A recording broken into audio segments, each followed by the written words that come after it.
Now that Dito is officially available in Metro Manila, many are wondering if they can deliver on their promise to bring an average internet speed of 27 Mbps to its subscribers.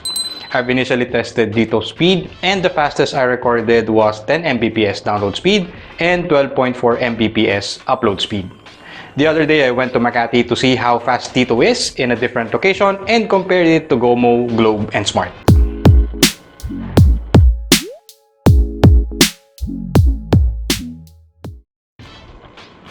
Since 5G for Dito is not yet available in Metro Manila, I'll compare Dito to GOMO, Globe, and Smart forcing LTE on my phone. But for reference, here's my 5G speed test results in Makati.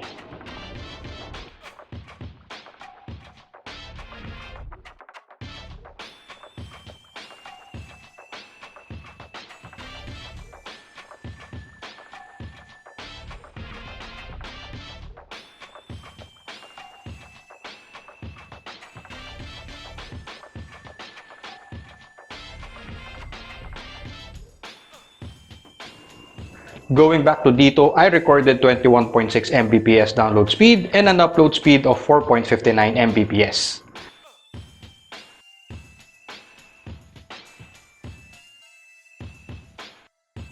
Compared to both GOMO and Globe, which uses the same network, Dito has a faster download speed, but for this test, Smart takes the cake at 155 Mbps download speed and 30.6 Mbps upload speed.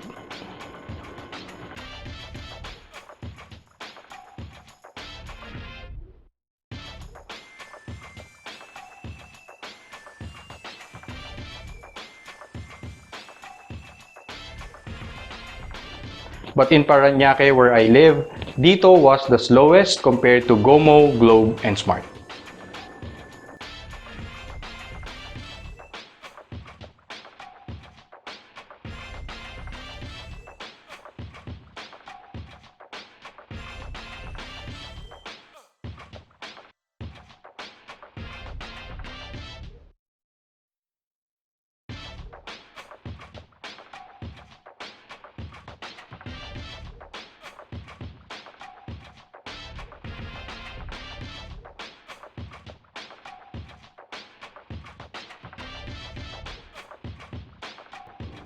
So to conclude, if you're in an area where Dito has good signal and good internet speed, it's worth a try to switch networks.